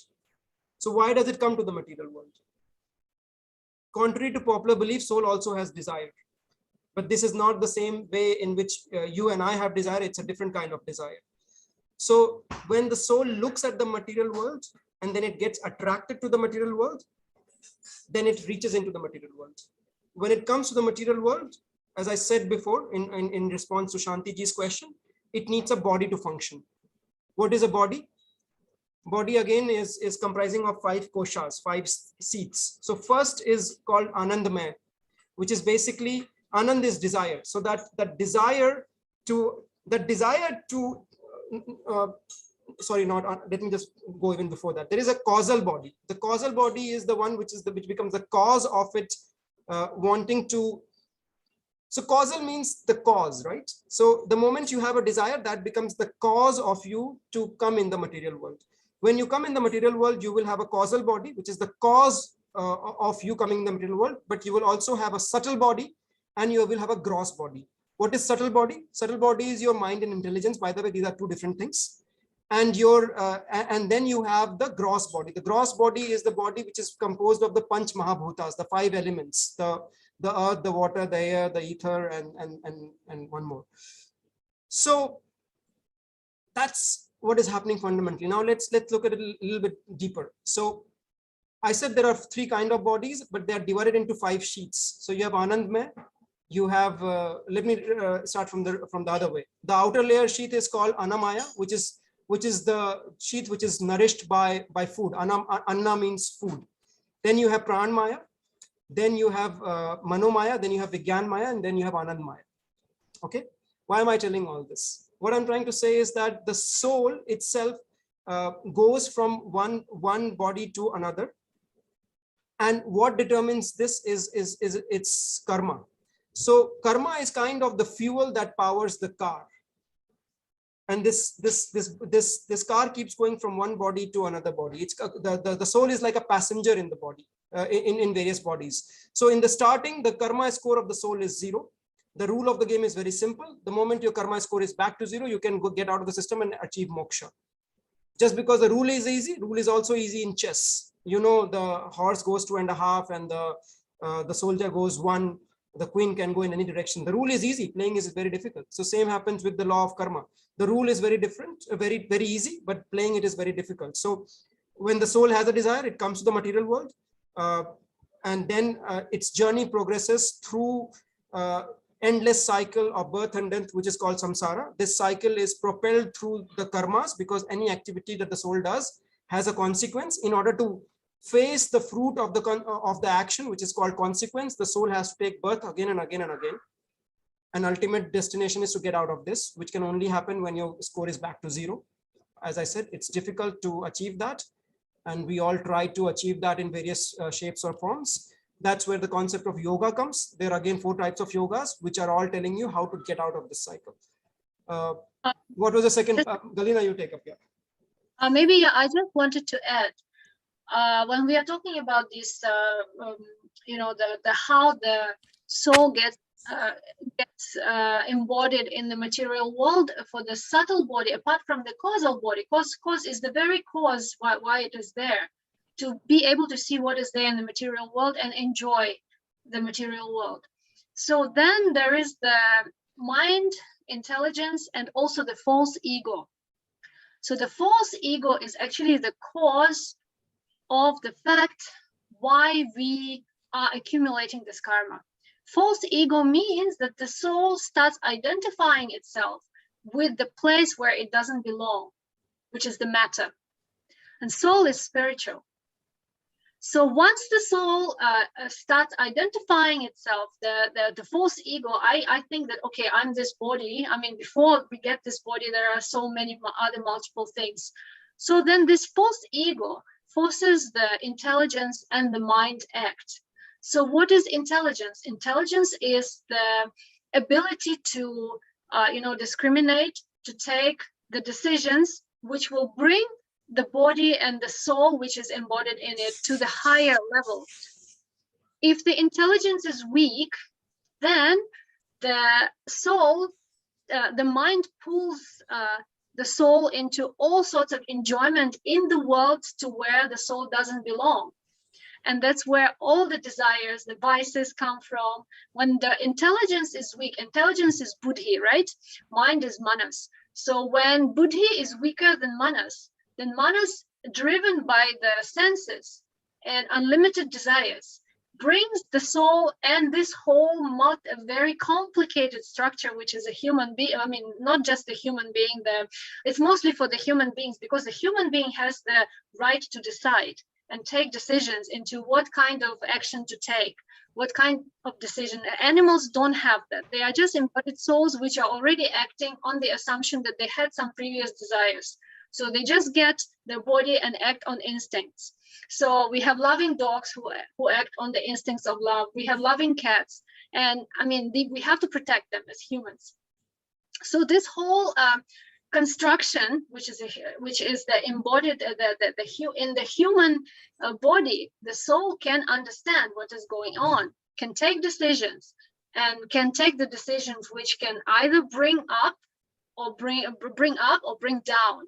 So and that's how the karma doesn't come from nowhere. Karma comes from this false ego, buddhi, and manas, which are bringing the human being into to take actions which it has to take. So that's why we have all these concepts like dharma, we have the concepts like values and all. So there is always a way, and there is always a choice for the human being, in the body of the human being, for the soul to choose where to go, either to go down or to go up. And that's what Krishna explains. If you take this path, you'll be there. If you take that path, you'll be there. So to me personally, like Rahul said, the verse 1866 appeals the most, because it's just all so complicated that, okay, fine, I surrender to you. Yeah, but other people take different paths. Yeah. Galina, could you also take Catherine's questions about alcoholism? How about alcoholism? Is it a karma? What does it mean? Can they not recuperate? So I think you need to mention about the Rajas, Tamas, Sattva, and what is the consequence of each of the activity. Yeah. So yeah, another important construct, another important concept, which is also acting in the material world, apart from kala, the time, and the 5 elements, is the 5 gunas of the material nature, which are goodness, rajas, and tamas. Goodness, sattva, goodness, rajas, or passion, like the very passionate feelings, and the tamas, which is sort of like what do you call it? Negligence, destruction, lack of knowledge, and all that. So we are, as an embodied soul, the soul is in these bodies. We always act because the gunas make us act in a certain way, because this is directly related to our manas and our buddhi. So whatever activities we are doing, whichever guna we are choosing, whether to act in the mode of goodness or passion, or what do you call it, tamas, or negligence, is up to us. And it's a very complicated, intricate system. So we are influenced by our previous activities. Our current actions are influenced by our previous activities. For somebody who has the tendency to act in the mode of, for example, sorry, I forgot. It's just I can't find a word in any. Let me explain. Okay, so it's like, there is this. Catherine, just try to imagine that within your body there are 2 dogs. One is a good dog, one is a bad dog. Okay, initially both of them are equally strong. The good dog is there and the bad dog is there. So the first time, let's say you smoke or you drink, and assume that first time you do that, that's just out of choice. You had a choice and you made that choice. The moment you make that choice, you fed the bad dog. Now the bad dog is slightly more powerful than the good dog. So when it barks, you can hear it louder than the good dog. Then the next time the next time it will propel you, the voice inside you will propel you to go and smoke another time or to drink another time. Gradually, you will reach a point where the good dog will be so feeble that you can't even hear what it's saying, and you can only hear the strong dog. And this strong dog in this case happens to be a bad dog. So although we have choice, we become victims of our own choices. At one point, the choices start controlling us, and I call this ABCD. What I say is that in life, it's very important to know who you are associating with. Association is very important. B is books. What kind of books you read? Because the association you make and the books you read will affect your choices in life. And whatever choices you make in your life, they will impact your destiny. So it's very important to first of all, have the right associations, then to read the right kind of books so that your choices are right. Because if you make the right choices, then you will reach the right destination. Now, coming back to your question directly, alcoholism. See, Bhagavad Gita is not like a commandment. It doesn't tell you do this, do that, do that. It doesn't tell you that. It tells you if you do this, then this is the consequence. If you do that, then that is the consequence. So alcohol, according to us, is classified as tamasic, something that leads to destruction. So it doesn't say that don't drink. It says if you drink, then it will bring destruction. Now the choice is yours. There's so many smokers, not that they don't know that it will cause lung cancer. There is a very big warning written on those cigarette packets, but you still make that choice. And some smokers will come and tell me, I'm compelled to do it. When were you compelled? What was the first time when you smoked? Were you compelled? Now, of course, you have spoken so many times that your body has become addicted and you are compelled. But you always had a choice. It's like, going to the airport and saying, okay, I want to going to Singapore Changi Airport and then saying, I want to go to Tokyo and taking the flight for London. You had a choice. You had to go to east. You took the flight to the west. Midway, when the flight is over India, you can't say, now I don't want to go to Tokyo. You have to go all the way to London and then come back. So alcoholic, somebody who is alcoholic, it's not to say that they cannot redeem themselves. They have to then travel the journey all the way back. And for that, you need a very strong self-determination. How do you build that? Not easy. So yeah, I mean, not to say that it's not possible, but it's just to say that we always have to work on, building our intelligence over our mind. It's about controlling the senses, and it's when the strings are already loose, it's difficult, but it is possible. And of course, it's not possible without the help, but it is possible. Exercising intelligence over mind so that the intelligence is in control. Like, for example, if somebody is diabetic, but the mind looks the eyes look at the ice cream, the eyes send the signals to the mind, oh, it's so tasty, let's eat it. But then the intelligence has to be strong enough to say, no, what do you mean eat it? You're diabetic. Hello. You can't do it, so that's this constant reiteration has to be there. It's not easy, but it is possible. So this picture that Galina is giving is from Katha Upanishad. So again, Catherine, for your benefit, Upanishads are the last part of the Vedas. Vedas are basically our volumes of knowledge. Veda itself means knowledge, literally. So Upanishads are these series of books which explain you what is the relationship between Atman and Brahman.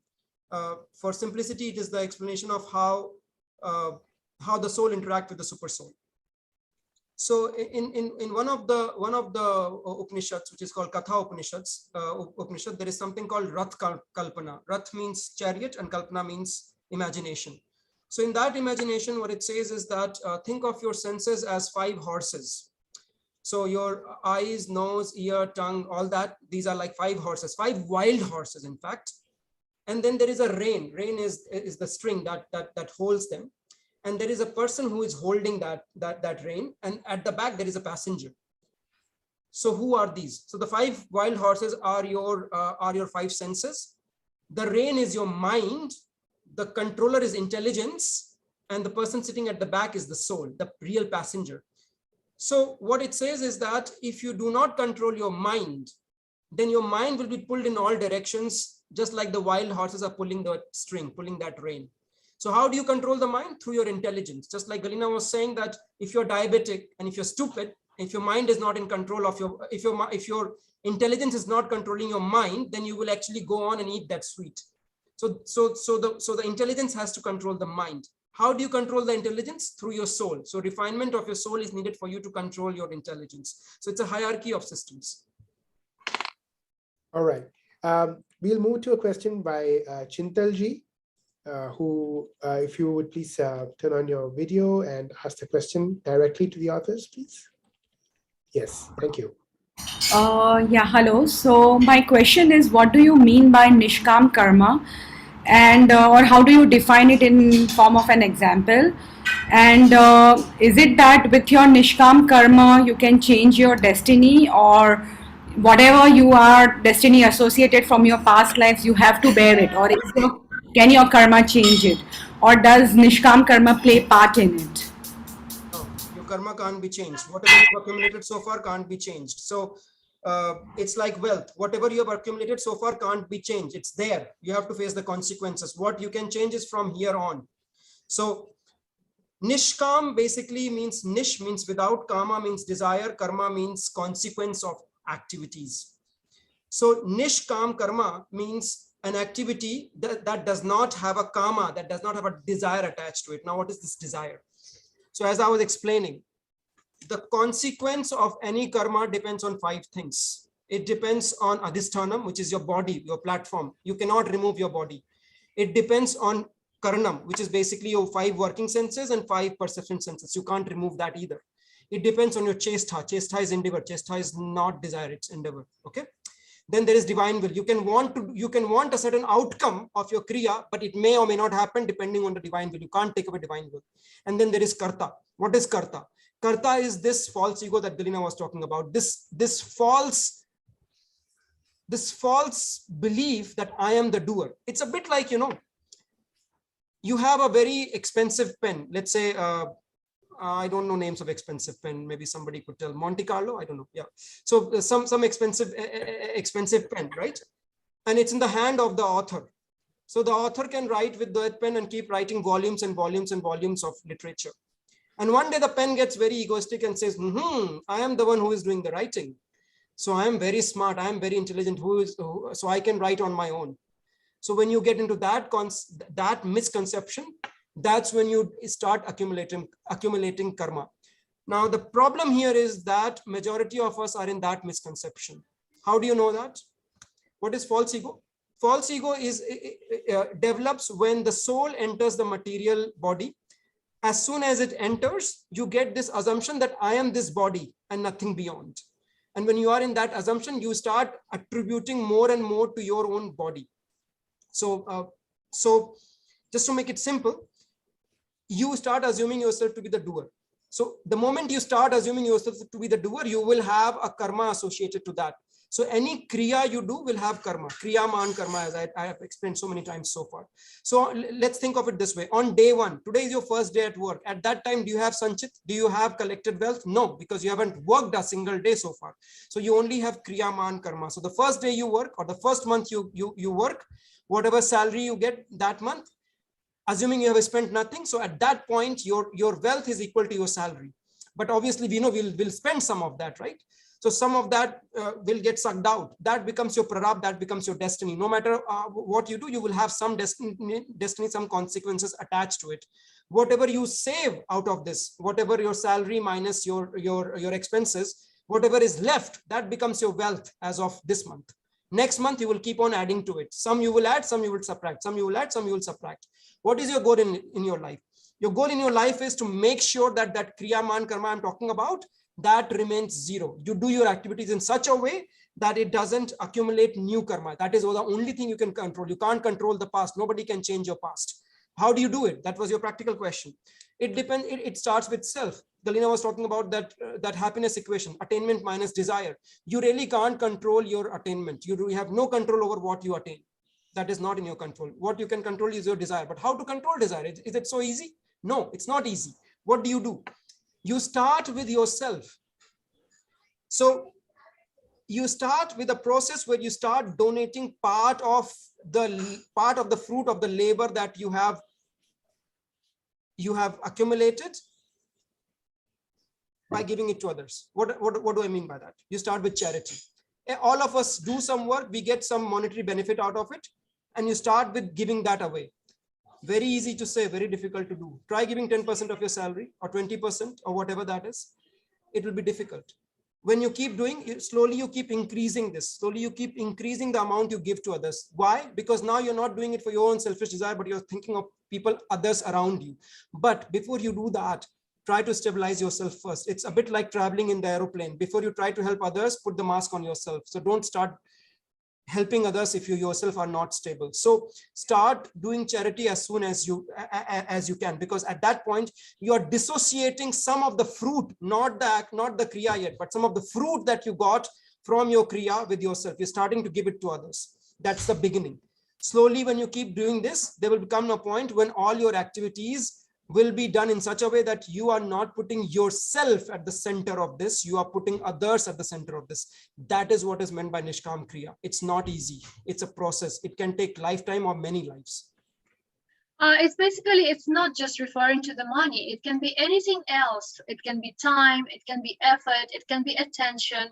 But the whole idea is to develop this understanding that we are not the enjoyers of what we are doing, and slowly developing the real renunciation to what is happening, like slowly, one by one. And renunciation doesn't mean that you have to, one has to just abandon everything.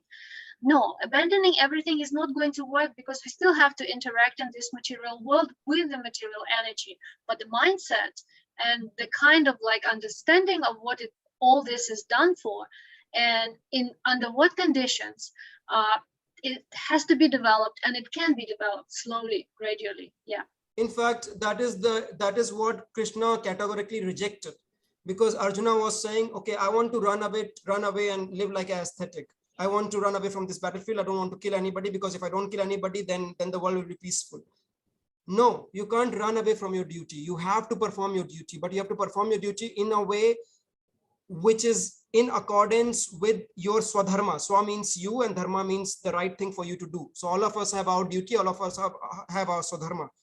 So you have to definitely perform your duty, but you have to perform your duty without this sense of entitlement, without this sense of I being the doer. Again, as I keep repeating so many times in this session, easy to say, intellectually you can get it, but implementing is hard. All right. Thank you. Kishorji, if you would please go ahead and ask the question. Hi, Rahul and Kalyana, excellent presentation. And I can relate with Rahul because I opened the Bhagavad Gita here in Singapore in 2005, first time in my life after 37 years. So one question always comes because I'm still studying. One question always comes with Sanchita, we start with 0 and the ultimate goal is to again go to 0. So always the question comes, why the beginning, how it begins, when you are 0, why you want to come into, how you come into this play and what happens, Yeah, so Galina is more qualified to answer that. You mean the question is that why does the jiva come to the material world if it's already because it's already 0, happy, bliss. It's curiosity and it's by chance. So I mean, of what I have read in the books of my Gurudev and other people, it's by chance and it's out of curiosity. It's like a little baby gets attracted by the paper from the toffee from the sweet, which looks like gold, but it's not gold. It's just shiny, it's beautiful, and then the little baby is just looking at it. I think a better example is little baby getting attracted to fire because it's shiny, it's bright, and it wants to put its finger there without knowing what the consequences, right? Probably yes. I mean, anything which is attractive and shiny, the little baby with that kind of state of mind and intelligence, which the baby at their level, they innocently just see something which is attractive and shiny, and the souls are also, they look there and they get attracted. That's as much as I read about this kind of like why the soul ends up in the material world, and because the Ishvara or Bhagavan, they leave this choice with the soul, because otherwise there will be no freedom. The freedom of choice is always there. So we are free to choose. We want to see, we can go and see. Yeah, maybe some intelligent souls, not like me, they have gotten out of samsara much earlier, but I'm still there, so yeah. So Kishore Patelji, it's a bit like this. We talk about this a lot, the free will, and so the soul has a free will, so it has a choice. So if it gets because the material world is very attractive, there is Maya always there, right? So just like a baby who is attracted to the fire without knowing that it's going to burn, the material world is very attractive. Now, when you have burnt your finger, you of course have to repair all that and go through the entire thing. And the next time you might not want to burn your finger. But fundamental answer to your question is it's based on desire. Soul, as I mentioned, is a Tathas Shakti. It can exist both in the spiritual world and the material world. But when it comes to the material world, it needs a body to function. So, and that body has got three kind of bodies, which have got 5 layers, and all this samsara starts from there. And then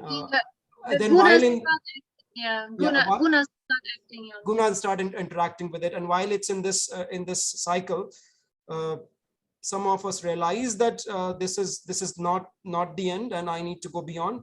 But there are many people who don't, right? Many people will be very happy living in this material world, enjoying. There are enough avenues to enjoy and to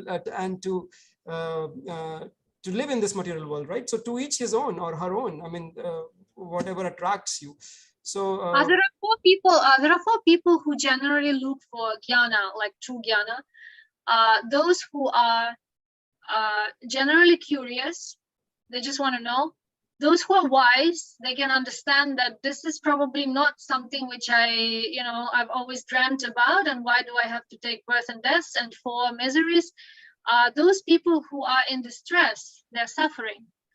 And they want, it's very common, people are praying to God for protection because they're suffering. And also those people who are looking for material, artha, they're asking for Material abundance benefits. of material benefits. Yeah. Okay, we have a question from Krishna Kumar ji, please. Thank you. Yeah, first of all, congratulations to both Rahul as well as Galina for undertaking this great journey of learning the Bhagavad Gita and spreading it out to the other people. I'm also a humble student of the Bhagavad Gita for a long time. As also, and I'm sure many people here, and also making so many people here sit and talk about Bhagavad Gita rather than watch a movie. So that's fantastic. Thank you so much for the satsanga. Okay, my question is, since the topic here today is that what is the relevance of Bhagavad Gita today, right? So in the past 2 years, we've been hit by this COVID, right? I believe the world has lost maybe $10 or $20 trillion. So if from a Bhagavad Gita's perspective, what would be a response to the COVID? But from Bhagavad Gita's point of view, what would be the response to COVID? COVID. Yes. Very simple. See, what is happening is that the world today still operates in silos, right? They operate, okay, this is USA, this is Singapore, this is India, I have my own policy, I'm only looking after my people. And if anything, COVID has taught you that the world is more connected, right? So just because you're trying to solve for this COVID situation within your borders of your country doesn't mean that you are immune to it. The world is very connected. The humanity is operating at a single entity level. So one thing that I strongly believe that that COVID has taught us is that we need to act as one human race. We need to act as one entity rather than acting in silos if we at all want to win over this illness. Otherwise, we can continue this indefinitely, right? I mean, it's a cat and mouse game. I mean, each country is trying to catch over, then some new variant comes somewhere. So it is responsibility of those countries which are more developed, which have more resources, to provide vaccine, to provide ways to other countries which may not have those resources to fight. The other thing also, Krishna Kumarji, I think is that still there is so much of ego involved in countries, right? Just because a vaccine is made in my country, I only recognize mine and I don't recognize yours. Sorry, the virus doesn't differentiate. Whether you have Moderna or you have Sinovac, the virus doesn't care. You need to have one of those. So just saying, okay, because I'm from China, I only recognize Chinese, or because I'm from America, I only recognize America. Because I'm from Europe, I will recognize AstraZeneca, but not the variant which was made in India. That is nonsense. So I think people need to understand that this is a war of humanity against the very existence of humanity. So we need to again go back to the Bhagavad Gita, which talks about establishing the dharma, establishing what that will prevent the thing from disintegrating. If we don't still get that message, then I'm not sure what will drive that message. Thank you. All right, I'd like to check around if anyone has any more questions. We've exceeded our time, but I think the authors would be happy to take one more. If not, then it's that I see a raised hand from Manish. I'm not sure if he's got another question. Manish ji. I have a question which may have been answered. I wasn't paying 100% attention throughout the session, so apologies for that if it's a repeat. But what can you do to dissolve some very obstinate karma? If in a certain aspect of your life, whatever it is, could be health, could be work, could be friendships, family, is there a way to go and pinpoint and dissolve certain negative karma? Okay, so the laws of karma are very intricate. You cannot pinpoint what action of mine led to this. It's really complicated. It is in mathematics we call this Markovian process, right? So it's your current state is a function of a lot of other things that have happened on the way. It's a journey. What you can do, however, is take control from now on. So there are ways what they call burn your karma, which is basically get rid of whatever you have accumulated so far. There are various ways in which you do that. And that's where the path of yoga comes in. So to answer that question, I'll have to explain what yoga is. So yoga comes from the Sanskrit word yog, which means to connect. The question is, connect what to what? So connecting the Atman to the Brahman, connecting the Atma to Paramatma, that is what yoga is. That is how you, why do you need to burn karma? Why do you need to bring that karma score to zero? Because you need to ultimately get out of this cycle of samsara. At least that is what the Bhagavad Gita says. So how do you do that? You have told me I have to get out, but you haven't given me a method. It turns out that there is a method, and in fact there are 4 methods. So there is Dhyan Yoga, there is Bhakti Yoga, there is Gyan Yoga, and there is Karma Yoga. So what do you do in each of these? So again, common misconception is that yoga is turning and twisting your body, which it is not. One of the parts of yoga is called Dhyan Yoga. Within the Dhyan Yoga, you have Yam, Niyam, Asana, Pranayam. These are the first 4, and then you have Dharana, Samadhi, and Dhyan, and which are the other which are the other legs of this, and that's why Dhyan Yoga is also called Ashtanga. So within that form of yoga, what it says is that if you want to get rid of your karma, or quote unquote, if you want to get moksha, you need to focus on the Paramatma within, Paramatma inside you. The assumption is that there is a supreme soul inside you. So this Dhyan Yogi is actually looking inside. So you can think of this person as a biology student, or as a biologist looking inside. So how do you concentrate on the Paramatma within? For that, you have to do meditation. How do you meditate? For that, you have to stabilize your body. How do you stabilize your body? For that, you have asanas and pranayam to stabilize your body, because in order for you to concentrate, first you have to stabilize your body. Most of us think that, okay, turning and twisting the body is yoga done. Nonsense. That is not even the beginning. You have to go beyond. So that's one way. Then there is another way. There is the Gyan Yoga Marg. In what happens in Gyan Yoga Marg, what you're trying to do is you're trying to understand how does the entire universe operate? What are you in the relation to the Brahman, and how can you get rid of this samsara cycle of life and death? So Manish, you need to understand that karma is nothing but petrol in the vehicle. So how do you burn that petrol? That is the question, because the moment you have burned that, you're out.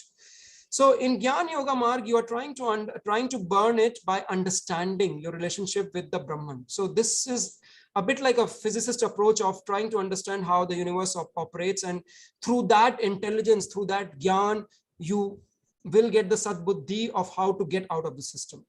Then beyond that, there is the Bhakti Marg, which basically says that forget all this, which is the 18.66, which is basically surrender unto the Bhagwan. Surrender unto me, and I will liberate you. So in that, what it's saying is that as long as you approach me with the mode of surrender, then I will take care of you and I will liberate you. Now that obviously doesn't happen automatically, right? What happens on the way is when you surrender yourself to somebody, then you also are imbibing whatever comes with that surrender, right? So the assumption there is that in that process, you will purify yourself, and your actions will become such that they become pious, and you will reach a stage where you are burning a lot of your karma by association, by surrendering yourself or associating yourself with a loving, caring God, quote unquote, Krishna, or whatever that is for you. So that becomes the Bhakti Yoga Marg. So that is what I call the chemistry marg, where you are basically behaving like a chemist, right? Because we say love is chemistry. And beyond that, there is of course the path of engineers. Engineers like to build things, right? So you have this Karma Yogi Marg, where you are building things, but again, building without associating yourself with what you're building it because you believe that building in itself is good and it's going to lead to betterment of the society, betterment of the universe. So again, I talked about 4 ways. I talked about the biologist way, I talked about the chemist way, I talked about the physicist way, I talked about the engineer's way. But ultimately, all of them are students of science, whether they're studying biology, chemistry, physics, whatever. They're all, again, students of science.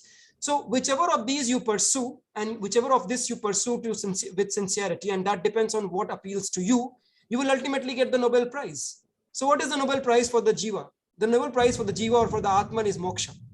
So you have to follow whichever path resonates with you. And on the way, your karma will diminish. It will reach to that zero state. However, if you have the desire to burn your karma, then that itself becomes a desire. And then you get into this endless loop. The desire to have a desire of moksha is again a desire. I hope that answers. Right. We all wish actual petrol was as was as cheap as the real karma. Or is it really? Chitraji, would you please ask your question? Yeah, thank you so much, both of you. It was very good listening to you. You can hear me now? Yeah, we can hear you. Yes. No, my question is basically, what is the soul about? What is the soul we always talk about? And we, like people chant the Gita, they're so religious, but it's just trying to elevate their soul, but they're so mean and nasty to people around. So what is the soul about? And then you talk about moksha. And isn't it again a selfish motive? You want your soul to be elevated and you want to get moksha. What is this moksha about? You don't even know what there is a God. Is there a God? If a God comes and stands in front of me, can I recognize him? No. I can only recognize people whom I know. God comes in the form of my mother, I will say, oh, that is God for me. But say I am very fond of Krishna, and Krishna is blue color. The blue color Krishna comes and stands in front of me. Do you think I'll be so happy and elated to see him? Because it's a strange thing, a blue colored person coming and standing in front of you. So the whole thing is a lot of mix up for me. So I feel something that we can relate to. So what is this all about? And what is this moksha that we are hankering or running after? What are we trying to do when we are not even nice to people around us? So what do we gain by all this? Yeah, so those people who are not nice to others, they will not get moksha. Let me tell you that categorically. So there are various ways. So there is something called Heenyana and Mahayana. So Heen means small, Maha means big, Yana means vehicle. So when you have this selfish desire of just getting moksha for yourself, then that's called Heenyana, because you are only concerned about yourself. And then there is Mahayana, which is basically the bigger vehicle that I am going to get liberated, but I'm also going to enlighten others around me.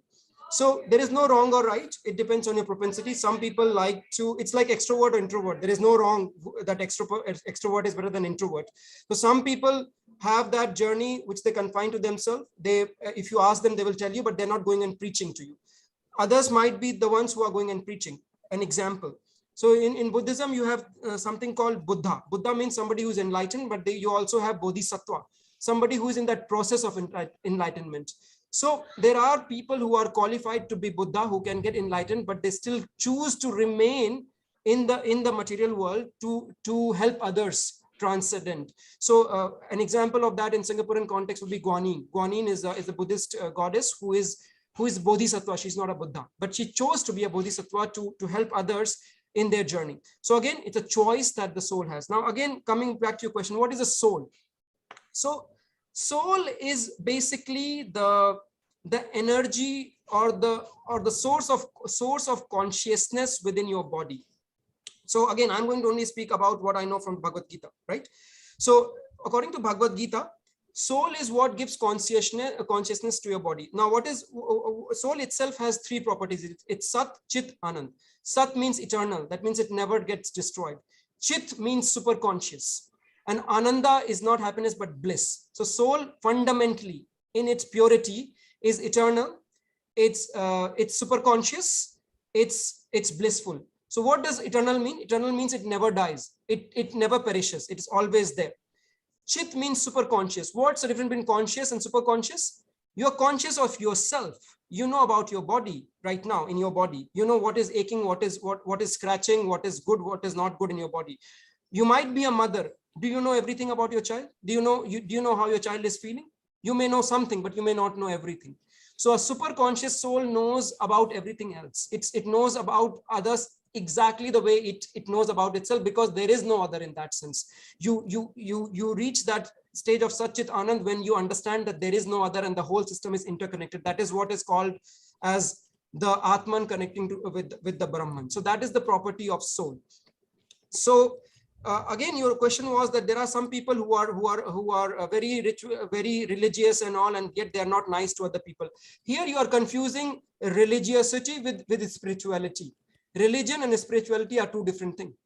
You could be very religious, getting up in the morning and following the rituals to the dot, but still you might not be spiritual because the soul within you or the consciousness within you is not awakened, and you can actually be tyrant. There are a lot of people who will, a lot of wars have been fought on religion, right? I mean, why do we forget that?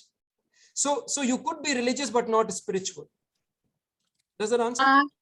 Just maybe to add a little bit to this, what is a soul? It's a very good question. Soul is I. When we look at ourselves, when I was 5 years old, I was looking in the mirror and I saw a small little girl. 5 years later, I saw myself as a teenager to be a different girl, but it's still the same me. Now I look at myself and I see myself totally different person, totally, like, not totally different. The features are still the same, but it's a totally different body, but it's still me. If anybody tells me it's somebody else, then it's actually something wrong they're saying. It's all me. And 10 years later, God bless, there will be a totally different body, but it's still me. So I am a soul. Also, one of the natural, apart from being Satchidananda, the natural propensity of the soul is to have desires and to do seva. We always do seva to someone. Either it's a mother to a child, or a wife to a husband, or a husband to his son, or employee to the employer, as in terms of like a working relationship. We always do something to someone else. So this seva is very important. And the quality of the seva is also very important. What kind of seva we are doing. I'm from the Bhakti Marg. To me, it was very important to understand who I was before I do anything else in my life. I don't know how I have come to this conclusion. I can't tell you. It's my inner process through inner inquiry. If there is an inner inquiry, there will always be an answer. If there is a sincere inquiry, like what Arjuna was asking from Krishna, I'm not comparing myself with Arjuna, because each of us has got our own inquiry, which is relevant to ourselves and our own little battles in our life. If we come with the open mind, receptive mind, and we do the inner inquiry, other people also, but the inner inquiry is very important. If there is an inner inquiry, there will be the book which is smuggled, there will be something else, and you will find the answer. Seva is very important. So in my Bhakti Marg, in my beginning years, when I just took up to this Marg, which I thought is something which I feel comfortable and I feel happy with, somebody asked, oh, there is moksha. Oh, we should strive for moksha. But one devotee said, actually, moksha is not something. They said, okay, we need to liberate ourselves and go back to Krishna. But somebody says, no, this is not the highest. And then one lady said, what can be, how can it not be the highest? It's the highest. We want to go back to Krishna. And then this person said, no, actually not going back to Krishna is not the highest. Doing seva is the highest. Because no matter where you are, whether you are in hell, in heaven, whatever sort of the planet, on earth, on Goloka Vrindavan, on Vaikuntha, you are doing seva and you really don't bother about where you are. So seva is the highest level of seva to, before we do seva to God, we have to do seva to people. And this is a very clear path, So if somebody is not doing that, it's definitely their own problem. But if we don't want to be in that camp, then we have our own inquiry and our own realization. But a seva and being a human who does seva to others is very important. I will add something there as well. Thanks, Kalina, for reminding that. So what is a soul? Again, I will now answer it from the Gyan Marg or from the Vedanta perspective. So soul is, Chitraji, the unchanging reality within you. So as Galina was saying, when you are a child, you are a small baby, and then when you become big, then almost all your body cells change. But do you feel you are the same? Don't you, Chitraji? From your childhood to now, do you still feel you are the same, or you feel you are different? You're on mute. You're on mute. Can somebody unmute her? Yeah, no, yeah, we are evolving, I feel, yeah. Yeah, so let me ask you, so you know you are you. Is your hand you, or is your leg you, or is what is you in you? I mean, would you call your hand as you? Yes, it's part of me. It's part of you, but it's not you, right? So let me I don't ask know. you. Okay, let me do this. Point towards yourself, please, with your hands. Point towards yourself. Yeah. Yeah. Why do you point towards your heart? Why not towards your intelligent brain? Or why not towards your legs? Why not towards your hand? Why pointing? Could have. No, that is a reaction, right? Like, that is not a reaction, because according to our Upanishads, the soul actually lives inside your heart. But let me come to where I'm coming. So let's say you believe you are you, okay? And this is going to be a graphic description, but I have to go through this. For whatever reason, you met an accident and your hands and legs are gone. Are you still you? yeah. So that means your hand was not you. Do you agree? Yeah, it was part of me, but it was I part have to of you, live but with even it, when I right? remove that, Yeah. would you still be you? Oh, yeah. You will be, right? So that means that this outer layer, which is called anamaya, which is nourished by the food, is not you, that we have established. Because when I remove your hand, and I can remove more things, by the way, I can remove your liver, I can remove your heart. There are a lot of ways to do that. But if you remove my head, I'm gone, right? No, it's only no, till your head. that's where I'm coming to. So we understand that when I remove that anamaya, then you still remain you. Then there is pranamaya, which is basically the breath you are taking. Even that also keeps I mean, your breath keeps evolving. Even if I remove that, you would still be you. And then people come to manomaya, which is intelligence, and that's which is mind, and that's where they stop. They say, yeah, I am the mind. But mind always keeps changing. And remember the definition I gave you, the unchanging reality within you is soul, or is Atman. So does your mind change? Depends. Your mind doesn't change? I would be surprised, because the mind changes every second, every minute. The mind is the mind most chattering, right? Like mind chatters. Whatever you call it, mind changes, right? I mean, after you, what's your favorite food? Yeah, that's what I'm saying. It depends, right? How your mind changes depends on the circumstances. But the question is not how. The question is, does the mind change? Okay, yes. Mind changes. Then beyond that, people will go to intelligence. They will say, okay, I'm the intelligence. And that's where they stop. That, yeah, I'm the intelligence, which is giving me this idea that this is me. This intelligence is me. They're sitting inside my brain. That's where they stop. But there are multiple studies on near-death experience. There are multiple studies on out-of-body experience, which shows that even when your brain is in coma, totally brain dead, you are still conscious. How does that consciousness comes, right? So so far we have said we are not anamaya, we are not pranmaya, we are not manomaya, we are not vigyanmaya, which is basically your intellect. You're also not the anandmaya. So when you keep removing all this, neti, you ultimately come to this conclusion that I am the one behind all this, which is the Atman. Now, what is Atman? Atman, the other word for Atman is aham. Aham means I. So from this aham, I, you basically, this aham gets clouded by all these layers, all these 5 layers I'm talking. And then you develop this sense of that, okay, I is basically this breath is me, this intelligence is me, this mind is me, this body is me. That conception, when you start associating yourself with all these sheets, all these koshas, that is called false ego. That is the wrong association of yourself to be believing that you are this body. So from aham comes abhiman. What is abhiman? Abhiman is basically what you say pride in English, rough translation. So abhiman is when you say, okay, first you say my body, then you start saying my child, my husband, right? This association of my keeps growing. And from that from aham comes ahamkar, and then comes abhiman, which is pride. When you start expanding this definition of who am I, so it begins with in some sense it begins with my body, then it goes with my immediate family members, my clothes, my this, my that, then it goes with my positions I hold in my work life, and I'm the president, I am this, me. This me keeps ballooning.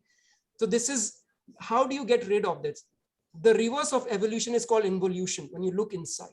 So that process of removing and seeing who you really are, that is when you ultimately get to know what soul is. It's a process. In 10 minutes, this is the best I can explain you, but you have to realize that even if I explain you to the best of my abilities, you still have to realize it on your own.